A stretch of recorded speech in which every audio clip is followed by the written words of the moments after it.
제대로 이루어지지 못한 가운데 있다가 오늘부터 이렇게 또 5월달 가정의 달을 맞이해서 이렇게 또 본당에서 하나님 앞에 예배 드리게 된 것 생각할 때 감사를 드리고, 이 가정의 달을 맞이해서 정말 하나님의 놀라운 사랑과 축복이 여러분들 가정마다 임하게 되기를 예수님의 이름으로 축원을 드립니다. 할렐루야. 오늘 어린이 주일이기 때문에 자녀들을 축복하라고 하는 제목을 가지고서 말씀을 드리겠습니다. 성경에서 축복에 관해서 말씀할 때는요, 보통 4가지에 관해서 이야기를 할 수 있습니다. 하나님께서 우리 인간을 만드시고 창세기 1장 28절에서 생육하고 번성하고 땅에 충만하고 땅을 다스리라고 하는 이렇게 축복의 말씀을 하셨습니다. 또한 하나님께서 믿음의 조상 아브라함을 불러서 하나님께서 복의 근원이 될 것에 관해서 12장에서 이렇게 축복하고 있는 모습을 보게 됩니다.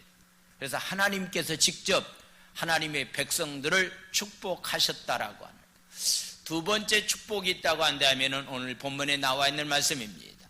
제사장들이 백성들을 향해서 축복기도 했다라고 하는 그런 말씀입니다. 또한 성경 여러 군데에 나와 있는 말씀 보면은 특별히 창세기 12장에 나와 있는 말씀을 통해서 보면은 역시 거기에도 축복의 말씀이 있고, 49장에서도 야곱이 12아들에게 복을 빌어주는 아버지 입장에서 자녀들에게 복을 빌어주는 축복의 말씀이 있는 것을 보게 됩니다. 예수님께서 제자들에게 또한 어느 집을 방문했을 때마다 너희들이 그 집안에 평강이 있기를 축복하라고 이렇게 말씀을 하고 있습니다. 그래서 하나님께서 축복해 줄 때가 있고, 제사장을 통해서 축복해 줄 때가 있고, 부모가 자식에게 축복해 줄 때가 있고, 우리 모두가 다른 사람들에게 복을 빌어주는 축복이 성경은 있는 것을 보게 됩니다. 하나님께서 모세에게 말씀하셨습니다. 앞으로 제사장의 업무를 감당하고 있는 제사장들이나 네 지파에 속한 사람들은 반드시 백성들에게 하나님의 이름을 가지고서 축복해 주어야 된다라고서 말씀하고 있습니다. 오늘 저는 어린이 주일을 맞이해서 특별히 우리가 자녀들에게 어떤 내용을 가지고서 축복 기도해 줘야 될 것인가, 어떻게 우리가 자녀를 잘 양육할 것인가 라고 하는 그런 말씀을 드리려고 합니다.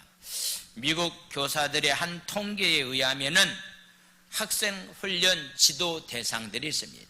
쉽게 말씀드린다고 한다면 좀 문제가 있는 학생들을 지도할 때에 그 학생들이 이런 점이 잘못됐기 때문에 이것을 좀 주의해야 된다라고 해서 통계를 이렇게 뽑은 것이 있는데, 바로 1940년대에는 이런 것들을 조심해야 된다, 1990년 이후에는 이런 것들을 조심해야 된다라고 바로 가르치고 있는데 너무나 많은 차이가 있다라고 하는 그런 얘기입니다. 그래서 1940년대는요 1순위에 해당되는 것이 뭐였느냐 하면은 말하는데 중간 끼어들지 말라, 이것이 바로 그 당시의 교육 가운데서 중요한 부분에 해당되었다. 그런데 40년이라고 하는 시간이 지나고 난 다음에 요즘 와서 바로 교육 방법은 말을 끼어들지 말라는 말이 아니라 절대로 마약을 해서는 안 된다. 우리나라도요 청소년들이나 연예인들만 마약하는 줄 알았는데 아니요, 요즘요 청소년들이 마약하는 사람들이 또 굉장히 많아졌다라고 하는 그런 얘기입니다. 두 번째 2위에 해당되는 것이 있다고 한다면은 껌 씹지 말라라고 하는 것이 그 당시에 교육 방법 가운데 하나 했는데, 지금에 와서는 술을 절제해야 된다. 술을 절제해야 된다. 어린아이들 청소년들이 술을 절제해야 된다. 물론 술을 좋아하는 사람들이 절제한다라고 하는 것은요 굉장히 어렵습니다. 이번에 코로나 바이러스 때문에 절대로 많은 사람이 있는데 가지 마십시오, 술집에 가지 마십시오 하니까요 2시까지 대기하는 사람이 있다라고 하는 신문의 방송을 통해서 볼 때에 아마도 코로나 바이러스보다는 술을 먹어야 되겠다라고 하는 젊은이들이 많이 술집을 찾지 않았는가라고 하는 것도 생각을 해보게 됩니다. 3위에 해당되는 것이 있다고 한다면은 좀 시끄럽게 떠들지 말라라고 하는 것이 40년대 교육이었다고 한다면은 지금에 와서의 교육은 임신만은 피하라. 임신만은 피하라. 이거요, 남의 자식이 이야기가 안 해요. 우리 자녀들이 앞으로 이런 일들이 지금도 너무나 많이 일어나고 있는 그런 모습을 보게 됩니다. 앞으로 이렇게 동성애가 합법화되면은요, 이런 일들이 더 많이 일어날 수 있다라고 하는 것을 생각을 해 보게 됩니다. 사위에 해당되는 것이 복도에서 다닐 때는 좀 질서를 잘 지키면 좋겠다라고 하는 그런 얘기를 했는데, 요즘의 교육 방법은 자살만은 해서는 안 된다, 자살하지 말라라고 이야기한다는 얘기가 아닙니까? 5번째 해당되는 것이 복장을 위반하지 말라. 그 당시에는 그런 교육 방법이었는데 지금에 와서 교육은 강도질해서는 안 된다. 여러분, 그 당시에 옛날 1940년대와 1990년 이후에 지금 교육이 많이 달라진 그런 모습으로는 보게 됩니다.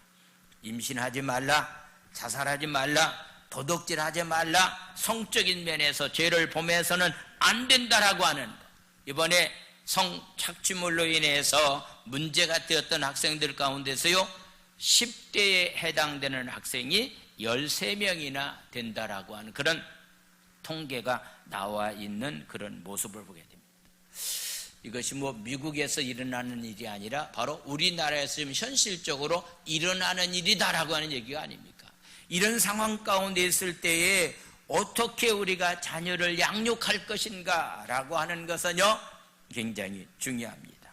우리 다음 세대들이 처한 현실이 심각해졌다라고 하는 의미이기 때문에 앞으로 여러분들이 자녀들을 어떻게 양육할 것인가, 어떻게 이 자녀들을 위해서 우리가 축복해 줄 것인가 라고 하는 것은요, 무엇보다도 참 중요하다라고 하는 그런 사실을 한 번쯤 생각을 해 보게 됩니다. 그래서 오늘 저는 어떻게 자녀를 양육할 것인가, 우리가 자녀들을 위해서 막연하게 기도한 내용을 성경에서는 어떻게 자녀들을 위해서 우리가 기도해야 될 것인가라고 하는 것을 자세히 말씀하고 있기 때문에 오늘 저는 이 말씀을 드립니다. 먼저 자녀들을 축복하라고 하는 그런 말씀입니다. 오늘 민수기 6장 23절에 나와 있는 말씀을 보겠습니다. 23절 말씀입니다.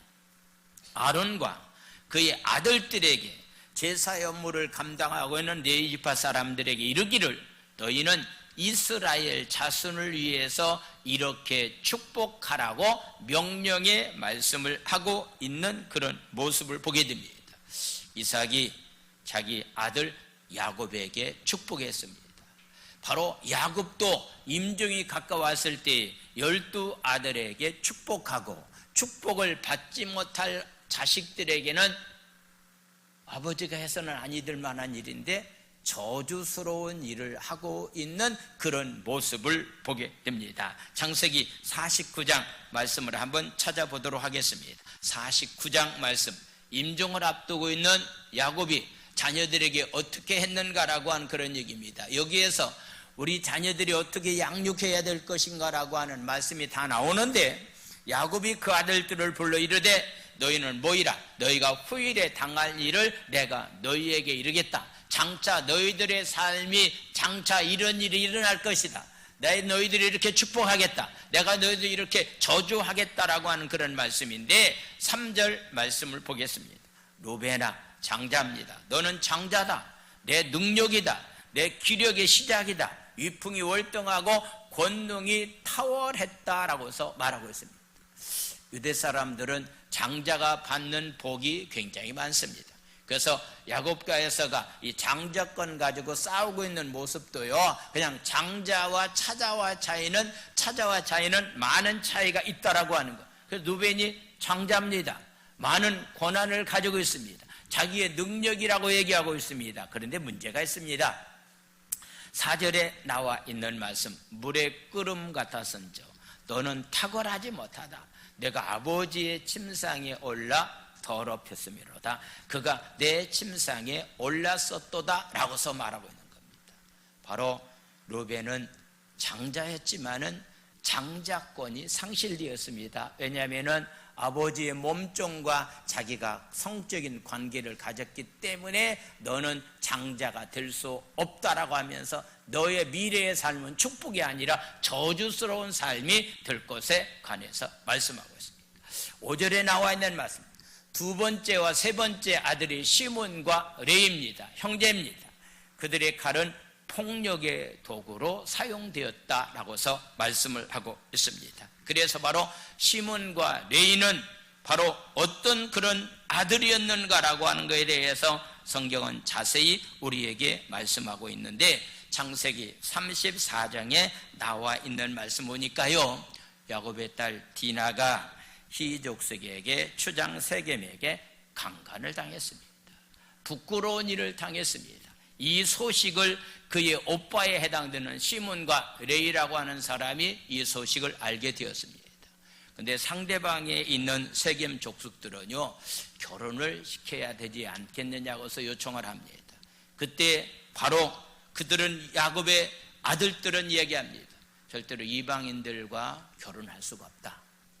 이방인과 결혼할 수가 없다. 단 하나의 조건이 성립된다면 가능할 수 있다. 그것이 바로 뭐냐면은 우리들처럼 너희들도 할례를 받아라.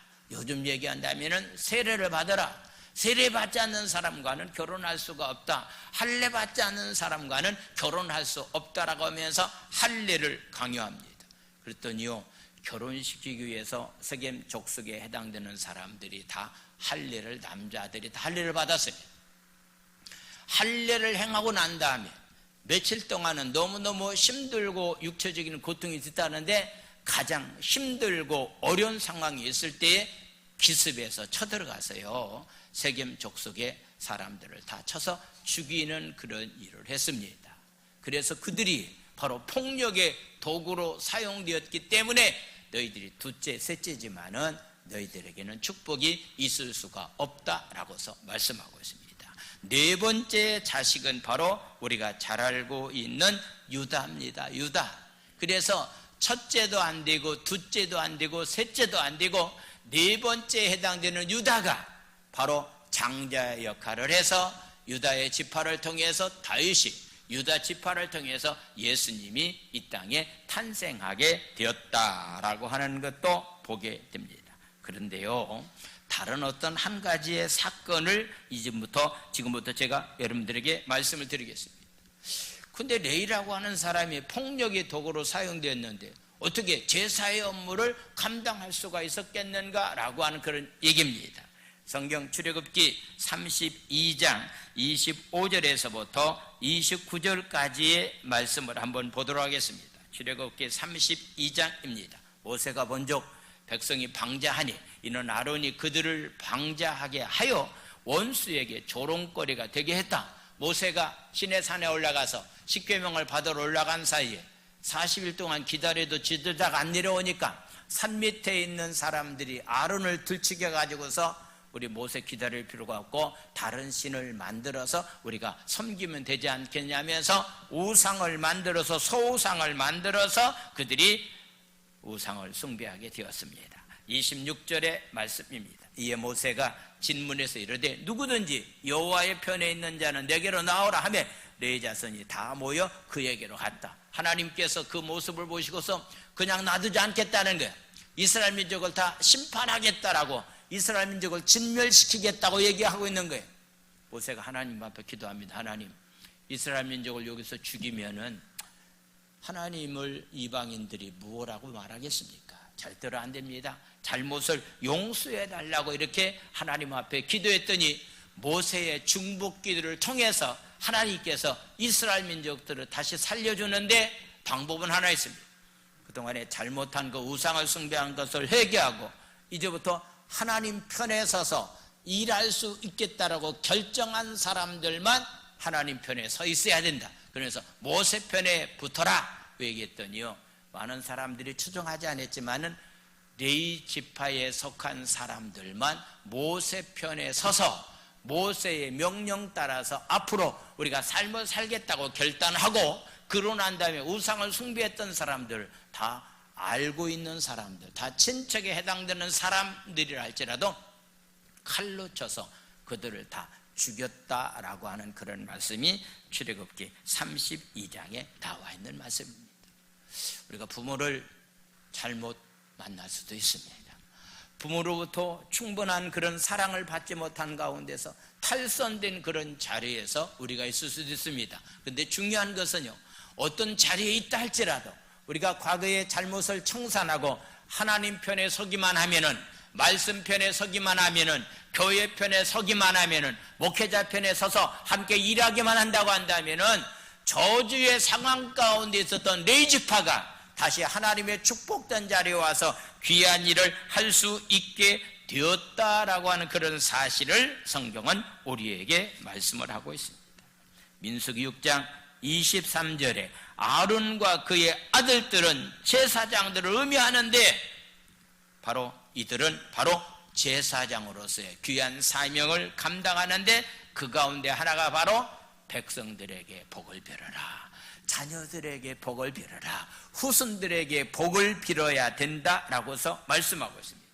그러면은 구약의 제사장에 해당되는 것이 오늘날 목회자라고 볼 수 있는데, 그러면 목사들만 축복하느냐? 아닙니다. 베드로전서 2장 9절에서 우리에게 뭐라고 말씀하고 있는가? 루터가 종교개혁을 일으키고 난 다음에 루터가 주장했던 가운데 하나는 만인 제사장설을 주장을 했습니다. 바로 이 말씀의 근거에서입니다. 그러나 너희는 택한 족속이요, 왕같은 뭐라고요? 왕같은 제사장입니다. 할렐루야.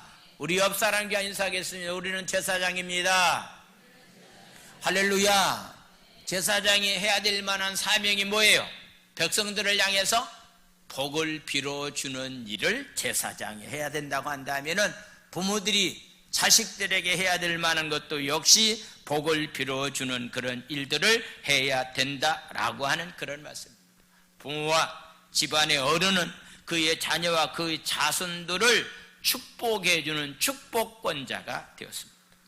교회 안에 있는 다음 세대도 축복해야 될 만한 사람들입니다.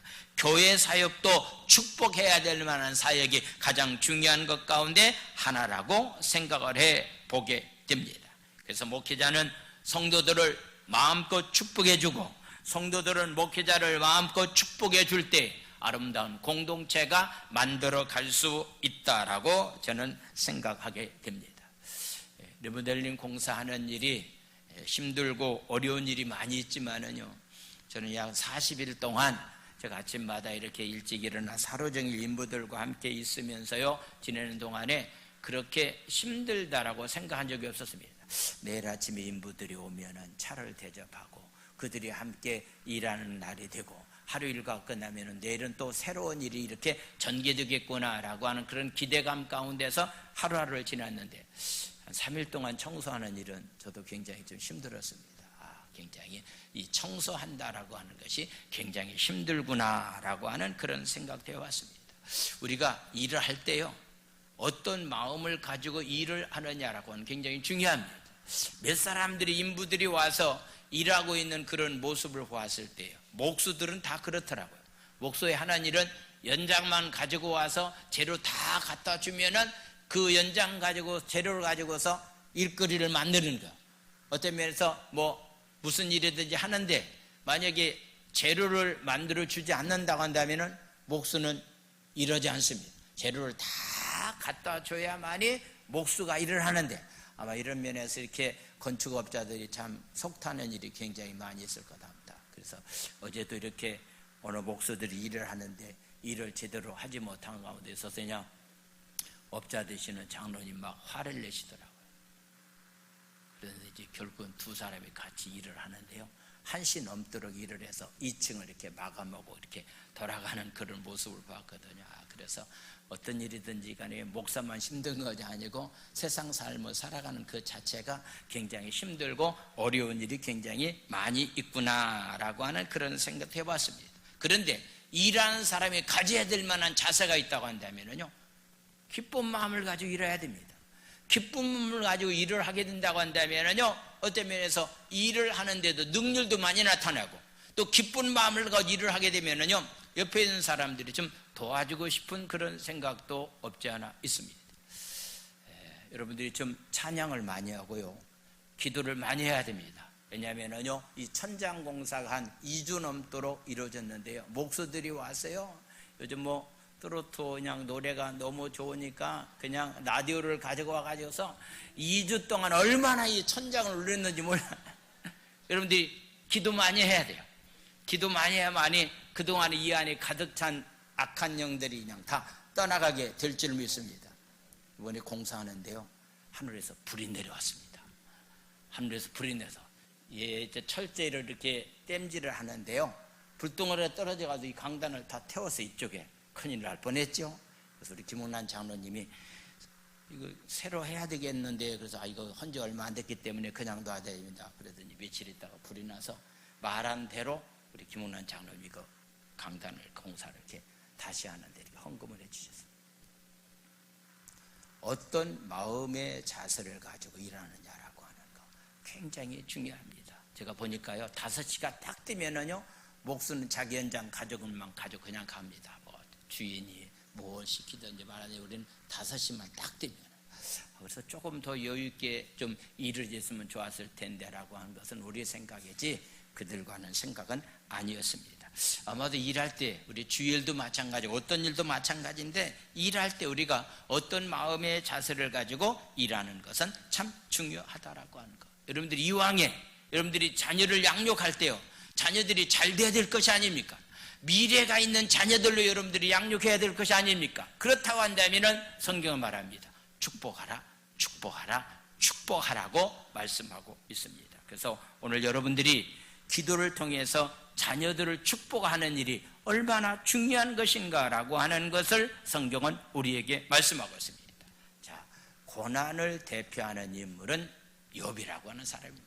그런데 욥이 가지고 있는 신앙은 일반 신앙과는 다른 굉장히 영향력을 끼칠 수 있는 좋은 신앙을 가지고 있었는데, 욥이 가지고 있는 신앙이 어떤 신앙이었는가? 욥기서 1장 1절에서부터 5절까지 말씀을 보도록 하겠습니다. 욥이 어떤 신앙생활을 했는가요? 1장 1절에서부터 5절까지 말씀입니다.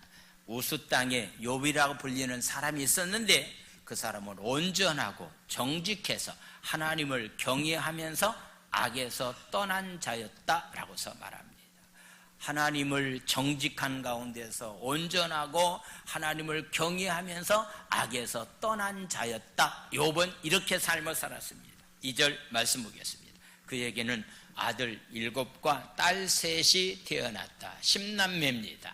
3절은 그의 소유물이 양이 7천, 낙타가 3천, 소가 500, 암나기가 500, 종도 많이 있었으니 이 사람은 동방 사람 중에서 가장 훌륭한 사람이었었다. 재정적인 면에서도 굉장히 부유한 가운데서 삶을 살았고, 동방 사람들이 많이 있었는데 그 중에서 가장 훌륭한 사람이 바로 욥이라고 하는 사람이었었다. 4절에 나와 있는 말씀 보겠습니다. 4절 말씀. 그 아들들이 자기의 생일에 각각 자기 집에서 잔치를 베푸는데, 그의 눈이 3명도 청하여 함께 먹고 마셨다. 생일날이 되면은 자식들이 다 와서 이렇게 잔치를 배설하면서 함께 아름다운 시간을 갖는 그런 가정이었다라고 하는 거. 5절 말씀 보겠습니다. 5절 말씀은 그들이 차례대로 잔치를 끝내면은 욥이 그들을 다 불러다가 성결하게 하되 아침에 일어나서 그들이 명수대로 번제를 드렸다. 10남매니까 짐승을 몇 개를 드린 겁니다. 양을 드렸다고 한다면 몇 마리 드린 겁니까? 10마리를 드렸다. 이는 욥이 말하기를 혹시 내 아들들의 죄를 범해서 마음으로 하나님을 욕되게 하였을까 함이라 욥의 행위가 항상 이러했다. 오늘 제가 여러분들에게 좀 부탁의 말씀을 드리고 싶은 것은요, 자녀들을 위해서 축복기도 하는 시간을 많이 갖는 것 중요합니다. 특별히 여러분들이 자녀들의 이름을 위해서 하나님 앞에 예물을 드리면서 축복게 되어졌다고 한다면 그것보다 더 좋은 것은 없다라고 생각이 되어집니다.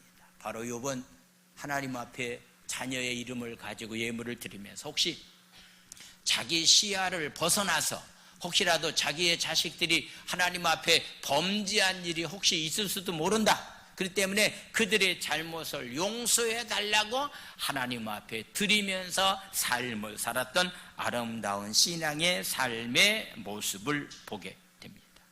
하나님은 우리가 자녀를 축복하기를 하나님 원하십니다. 왜냐하면 하나님은 우리의 축복을 통해서 자녀를 축복하기 때문입니다. 하나님은 우리의 축복을 사용하신다라고 하는 얘기입니다. 복은 내가 축복하면 복은 누가 주는 겁니까? 하나님이 주시는 겁니다. 내가 할 수 있는 일은 내가 자녀에게 무슨 복을 주는 것이 아니라 내가 하는 일은 하나님 앞에 자녀를 위해서 축복기도 하는 것, 나머지는 누가 할 일입니까? 하나님이 하시는 일이다 라고 해서 성경은 우리 가운데 말씀하고 있습니다. 여러분들이 자녀들을 위해서 기도하는 일 잊지 마십시오.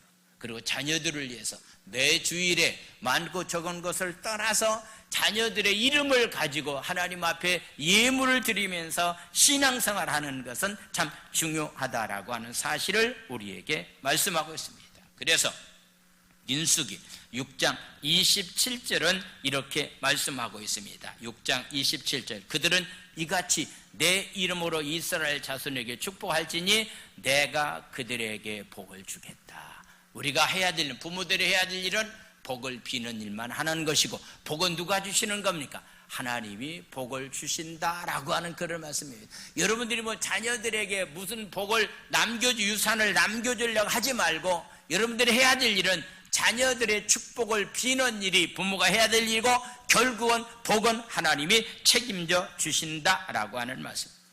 제사장들이 이스라엘 자손을 축복하는 일은 하나님의 이름을 이스라엘 위에 두었기 때문입니다. 근데 하나님의 이름은 하나님의 자신을 말합니다. 그러므로 축복하는 일은 제사장들이 하는 일이지만은 복의 근원은 하나님이 주신다라고 하는 것. 하나님이 일하시도록 해야 됩니다. 하나님이 축복할 수 있도록 우리가 자녀를 위해서 기도하는 일을 해야 된다라고 하는 그런 말씀입니다. 그러면은 구체적으로 어떤 내용을 가지고 우리가 하나님 앞에 기도하느냐라고 하는 내용도 굉장히 중요합니다. 오늘 성경은 하나님께서 우리에게 주신 복은 우리가 보통 말하고 있는 세 가지의 복을 말하고 있는데, 영적인 복과 마음의 복과 특별히 삶의 복을 말하고 있습니다. 영적인 복이라고 하는 것은요, 특별히 좋은 믿음을 갖게 해주는 것, 자녀들에게 여러분들이 좋은 믿음을 갖게 해주는 것 굉장히 중요합니다. 하나님의 비전 속에서 하나님의 부르심에 따라서 자녀들이 삶을 살아갈 수 있도록 하는 것, 이것이 바로 자녀들에게 필요한 영적인 어떤 면에서 축복입니다. 마음의 복은요, 평안이라고 하는 복입니다. 정말 이 땅의 삶을 살아가는 동안에 우리를 두렵게 하는 요소들이 굉장히 많이 있기 때문에 평안의 복을 비는 것은 무엇보다 중요합니다. 삶에 대한 복은요, 이 땅에서 삶을 살면서 의식주 문제에 걱정, 염려 없이 삶을 살아갈 수 있는 복이 바로 필요한 복인데, 이런 세 가지의 복, 성경에서 말하고 있는 이 세 가지의 복이 여러분들이 삶과 여러분들이 자녀들에게 임하게 되기를 예수님의 이름으로 축원을 드립니다. 할렐루야. 그러면 구체적으로 어떻게 축복하고 있는가라고 하는 것에 대해서 세 가지 말씀을 보도록 하겠습니다. 먼저 24절에 나와 있는 말씀을 보겠습니다. 24절, 여호와는 내게 복을 주시는데 그 복의 내용은 너를 지키시기를 원한다 라고서 말하고 있습니다. 지키시기를 원한다. 지키다라고 하는 말은 쉐마르라고 하는 얘기인데, 이 말은 다른 얘기 아니라 가시로 울타리를 친다라고 하는 그런 얘기입니다. 저는 어렸을 때 충청도 이렇게 조그마한 마을에서 이렇게 어렸을 시절을 이렇게 보냈는데요, 그냥 개들이 다니는 구멍이 무슨 구멍이라고 그러죠? 개구멍이라고 하죠. 개구멍. 근데 개들이 안 다니게 하면 무엇을 쳐야 되죠? 짐승들이 다니지 못하게 하려면, 그 다음에 나쁜 사람들이 다니지 못하게 하면 뭐가 치죠? 울타리를 칩니다. 근데 저희 시골에서 울타리는요, 어떤 것이 굉장히 많이 썼냐면요, 탱자나무가 많이, 탱자나무 울타리 치면 어떻습니까? 가시 때문에요, 누구도 이렇게 가까이 할 수가 없어요. 탱자나무. 그 탱자나무가 이렇게 접붙인 것이 밀감나무가 아닙니까, 제주도에서. 그래서 밀감 잘못 접붙이면은요 가시도 없고 탱자가 열리는 거 잘 아시죠? 이 탱자는요 가시가 굉장히 어떤 면에서 날카롭기 때문에요 탱자나무로 울타리를 치면은 어느 누구도 울타리를 뚫을 수 없다라고 하는 그런 얘기입니다. 물론 방법은 있죠. 방법은 이제 울타리를 넘어가려면은 거기에다 부드러운 천이나 담요 같은 것을 놓고서 이렇게 넘어갈 수 있는, 그거 가르치면 안 되는데 그런 방법도 있을 거다라고 이렇게 생각을 해보게 됩니다. 그래서 너를 지킨다라고 하는 그런 얘기는요 가시로 울타리를 쳐준다는 얘기예요. 악한 세력이 틈타지 못하도록, 질병이 틈타지 못하도록, 전염병이 틈타지 못하도록, 수많은 재난이 틈타지 못하도록 가난 가운데서 세심하게 철저하게 우리를 보호해 주신다라고 말씀했기 때문에 여러분들이 오늘부터 자녀들을 위해서 하나님은 너를 지켜주신다, 하나님은 가시로 울타리를 만들어서 너의 삶을 책임질 것이다 라고 하는 이런 축복의 내용을 가지고 기도하다가 하나님의 절대적인 보호하심이 자녀들에게 임하게 되기를 예수님의 이름으로 축원을 드립니다. 할렐루야. 두 번째 복은요, 오늘 성경은 이렇게 또 말씀하고 있습니다. 25절에 나와 있는 말씀, 여호와는 그의 얼굴을 내게 비치사 은혜 베풀기를 원하신다라고 하는 그런 말씀이 있는데, 여기서 말하고 있는 얼굴은 바로 파님이라고 하는 얘기인데 남다른 애정을 표현하는 것인데 특별한 관심을 갖는다라고 하는 그런 얘기예요. 특별한 관심. 여러분들이 자녀들이요 하나님으로부터의 특별한 관심을 가져야 됩니다. 하나님이 관심 갖는 자녀가 되어야 됩니다.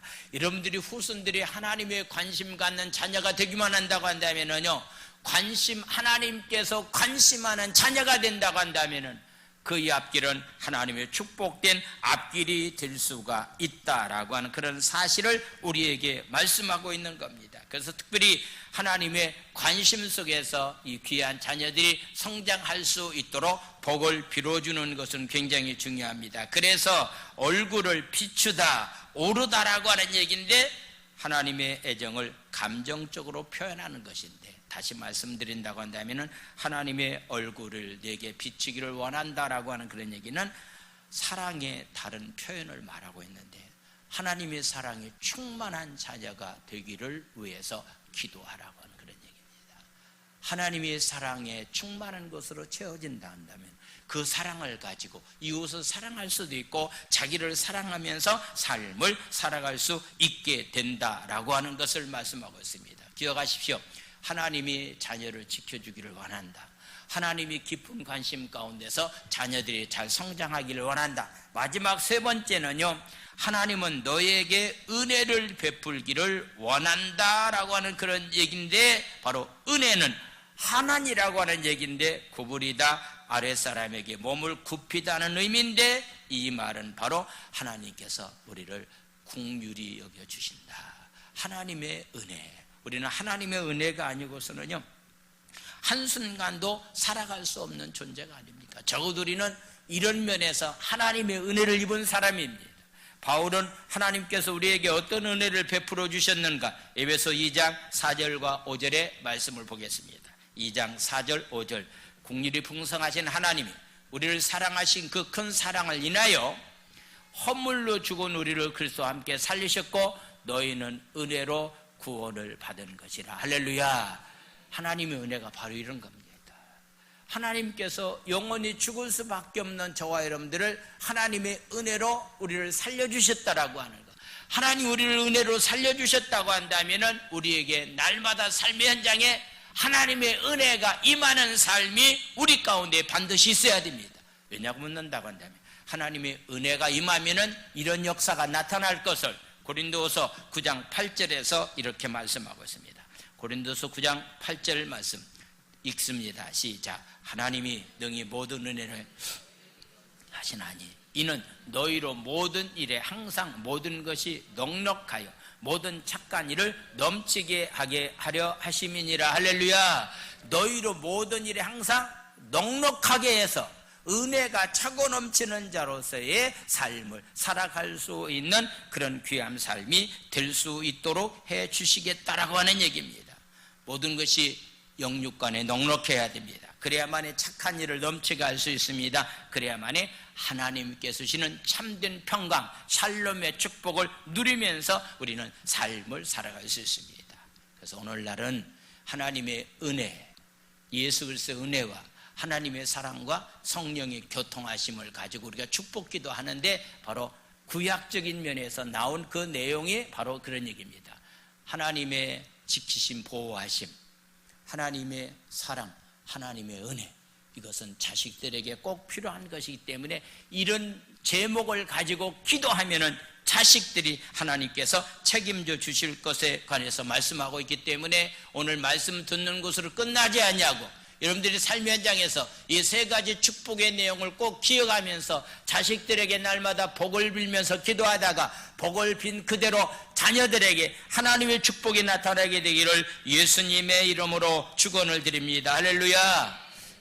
얼마만큼 기도할까? 적어도 여러분들 아침에 학교를 보낼 때의 자녀라고 한다면 학교 보낼 때 여러분들이 축복기도 해주고, 학교 돌아와서 잠자리에 들어가기 전에 축복기도 해주는 것은 참 중요하다라고 생각을 해보게 됩니다. 여러분들 주부에 유대인들이 아기를 목욕시킬 때 드리는 기도문 10가지를 제가 여러분들에게 만들어 드렸습니다. 우리 집은 아기가 없는데, 아니 손자도 앞으로 생길 것이고 아기 없는 사람은 나면 되니까 이 10가지를 잘 보시고서요, 여러분들이 이렇게 목욕시킬 때마다 머리를 감기면서 하나님, 이 아이의 생각이 주님을 경외하는 것으로 가득하게 하소서. 제일 잘 보이는 데다가 붙여놓고 화장실 목욕시키는 그쪽에서 꼭 붙여놔서 자녀들을 위해서 여러분들이 10가지를 가지고서 기도한다고 한다면요, 이 기도하는 대로 하나님은 놀라운 은혜와 축복을 우리에게 베풀어 주실 줄로 믿습니다. 할렐루야. 그래서 민수기 6장 24절에서 26절까지 말씀은 여러분들이 자녀들의 이름을 넣어서 말씀을 한번 읽도록 하겠습니다. 자, 24절, 여호와는 내게 하면은 여러분들이 자녀들의 이름을 넣는 거예요. 자식이 많아서 넣기가 어렵다고요? 간단한 방법도 있습니다. 우리는 보통 세 딸을 부릴 때 애지주라고 합니다. 애지주, 성애, 성지, 성주, 애지주. 여러분들이 그냥 마지막 글자든지 첫 글자 넣어서 이렇게 많으면은 많은 대로 한번 자녀들의 이름을 넣어서 한번 24절에서부터 읽겠습니다. 시작. 여호와는 애지주를 복을 주시고 애지주를 지키시기를 원하며, 여호와는 애지주의 얼굴을 애지주에게 비추사 은혜 베푸시기를 원하며, 여호와는 애지주의 얼굴을 내게로 향하여 드사 평강 주시기를 원하노라 할지니라. 아멘. 자녀들의 이름을 넣어서 날마다 여러분들이 이런 기도를 하게 되면은요, 자녀가 안정감을 갖게 된다라고 하는 것, 자존감을 높여준다라고 하는 것, 정서가 건강해진다는 것, 꿈과 비전이 생긴다라고 하는 것, 복의 근원이 된다라고 하는 그런 말씀입니다. 여러분들 꼭 기억하시고, 가정의 달을 맞이해서 여러분들이 부모들이 해야 될 일은 유산 남겨주는 거 아니요. 그 유산은요, 그냥 잠시 있다가 없어질 수 있어. 믿음의 유산만큼은 반드시 남겨주면서 이 세 가지의 축복을 날마다 기도할 때마다 구체적으로 이 말씀을 근거해서 여러분들이 기도하다가 이 세 가지 축복이 삶 현장에 나타나게 되기를 예수님의 이름으로 축원을 드립니다. 할렐루야. 기도합니다. 이 시간에 우리 말씀을 생각하시면서 하나님 귀한 자녀들을 위해서 축복하라고 하는 사명을 주었는데, 이 사명 그동안에 하지 못했는데 이제부터 이 사명을 잘 감당할 수 있게 해달라고, 날마다 자녀들을 지켜달라고 기도하고, 사랑이 충만한 가운데 자녀들이 되게 해달라고, 하나님의 은혜가 임하기를 위해서 기도하는 그런 축복된 부모들이 다 되게 해달라고 우리 주여 삼창한 다음에 우리 통성으로 부르짖어 기도합니다. 주여 주여 주여. 하나님 아버지를 찬양합니다. 오늘 하나님 우리 주일을 맞이해서 하나님 아버지 귀한 자녀들을 위해서 하나님 우리가 하나님 축복하는 부모가 되어야 될 것에 관해서 말씀했습니다. 아버지여 자녀들을 위해서 하나님 축복 기도하다가 하나님의 절대적인 지킴 가운데서 보호하심을 받는 삶이 되게 도와주시고 하나님의 사랑이 충만히 임하는 자녀가 되게 도와주시고 하나님의 은혜가 충만히 임하는 자녀로서 저희들이 잘 양육시킬 수 있도록 은혜 위에 은혜를 하나님 더하여 주실 줄로 믿습니다. 할렐루야. 하나님 아버지를 찬양합니다. 하나님 아버지의 긍휼과 자비를 하나님 허락하여 주시옵소서.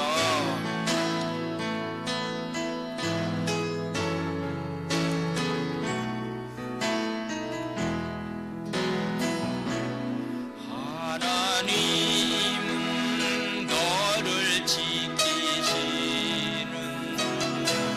너의 우편에 그늘 베시니 낮에 해와 밤에 달도 너를 해치 못하리. 하나님은 너를 지키시는 자 너의 환난을 면태하시니 그가 너를 지키시리라. 너의 출입을 지키시리라. 눈을 들어 산을 보아라. 너의 도움 어디서나 천지 지으신 너를 만드신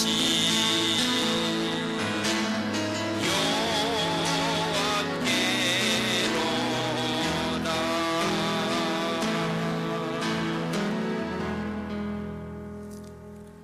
헌화 시간을 갖도록 하겠습니다. 헌화 대상은 나하은.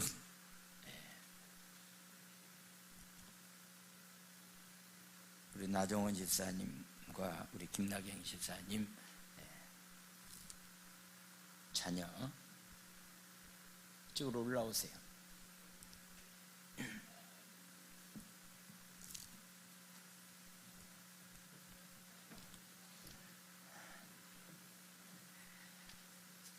이 시간에는 하나님이 주신 생명을 주님께 드리는 예식을 올리려고 합니다. 이 예식을 통해서 이 아이의 주인은 하나님이고 이 아이의 영적인 양육권자는 우리 교회가 되는 겁니다. 이제 이후로 이 아이의 성장이 하나님과 사람에게 사랑스럽게 자랄 수 있도록 도와줄 책임이 우리에게 있습니다. 이 예식을 통해서 하나님께 영광과 찬양을 올려드립니다. 서약하겠습니다. 묻는 말에 아멘으로 부모님들이 대답을 해주시기 바랍니다. 나는 교회 대표자로서 거룩한 증인들 앞에서 묻노니 아이들의 부모는 아멘으로 대답해 주시기 바랍니다. 이 아이는 하나님의 생명인 것을 인정하고 하나님께 바치기로 작정하십니까? 그리스도의 본을 보여 이 아이가 빛의 자녀가 되도록 성경의 교훈대로 양육하시겠습니까? 이 시간에는 성도 여러분들이 대답해 주시기 바랍니다. 이 아이를 교회가 위탁받았기 때문에 여러 성도들이여 이 아이를 자신의 혈육으로 인정하십니까? 아멘. 자, 기도하겠습니다. 이쪽으로 오세요. 하나님 아버지, 귀한 생명 나하은이 이렇게 하나님 앞에 귀한 생명을 올려드립니다. 특별히 예수님처럼 키가 자라고 하나님 아버지 건강하고 사랑받으면서 잘 자랄 수 있도록 축복해 주시옵소서. 예수님의 이름으로 축복합니다. 아멘. 헌화 증서를 드립니다. 제20-32호 성명 나하은 2019년 8월 26일 생. 이 어린이는 헌화 예식을 통하여 하나님이 그 생명의 주인이시고 교회가 이 아이의 영적인 양육권자를 선포하며 아이의 일생을 하나님께 드립니다. 이에 헌화 증서를 드립니다. 2020년 5월 3일 제주순복음교회 담임 목사 표선호. 자, 축하드립니다. 감사합니다. 감사합니다. 기도하겠습니다. 하나님 아버지, 오늘 어린이 주일을 맞이해서 그동안에 저희들이 내가 자녀를 낳았다고 해서 내가 주인인 것처럼 내 맘대로 자녀를 양육했던 잘못된 점들을 용서하여 주시고, 이제는 하나님 오늘 말씀에 근거해서 정말 하나님의 절대적인 보호함 속에서 하나님의 깊은 관심 가운데서 특별히 하나님의 은혜가 임하는 자녀들로 양육시키면서 축복게 되주기로 마음 가운데 다짐했사온데, 이 다짐이 무너지지 않도록 은혜 위에 은혜를 더하여 주시옵소서. 오늘 시간 드리고 하나님 아버지여 몸 드리고 귀한 예물들 정성껏 드립니다. 주님 축복해 주시고 리모델링 공사가 마무리될 때까지 재정적인 면에서도 어려움 없도록 하나님께서 복 내려 주실 줄로 믿습니다. 축복해 주시옵소서. 예수님의 이름으로 감사하며 축복 기도 드려옵나이다. 아멘. 할렐루야.